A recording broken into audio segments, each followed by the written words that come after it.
Ching district ki manung da leiba tongan ba reserve forest amadi unclass forest ki manung channa leiba Ching sing asidi Yengsinbinaba Leitabana amagumna kukan Phangle ba lanai miyoi kayana machine sizinaduna Leibak kothokkhibadagi Ching sing gi Mahousagi Saktamda Chaona Cheitheng Phangle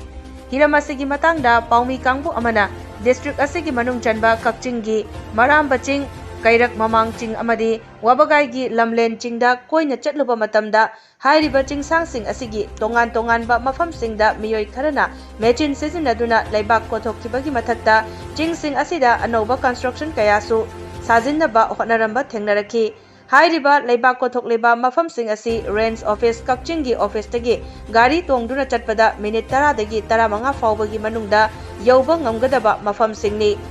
Forest Office tagi chatpada nakraba amadi lambi thongsu phariba mafam sing adu Forest Department ki maikai dagi matam chana yengsin hogdaba asina maram oiraga ngasigi Ching amagi hana leijaramba fibam sing dagi sathina ahongba leiramki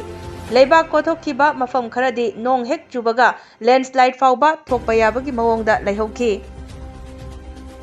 Ching gi area da leiriba Ching gi oinadi Leibak kothkiba mafam gi changfamda Forest Department na logi wangmada Ching gi Leibak kotpa amadi umangi pothok chingthokpa singi mathakta forest ki tongan ba ek singi makhada logi oiba action logani haina thetpa signboard ti thengnarakhi hairiba signboard adu thetlabasu Ching dagi Leibak ti paksana kotnari Haujik ningthamtha changlakpaga loinana lamlaki uchek singsiu tongan ba pat singda chaktaba lakpagi matamsu yaurakle adubu Manipurda thokliba irang asina maram oiraga taugadaba thabak sing kaunakhibagum taunarakpana patta lang thakpa sing check taunaba forest staff singsu chatpagi pau tanakhidre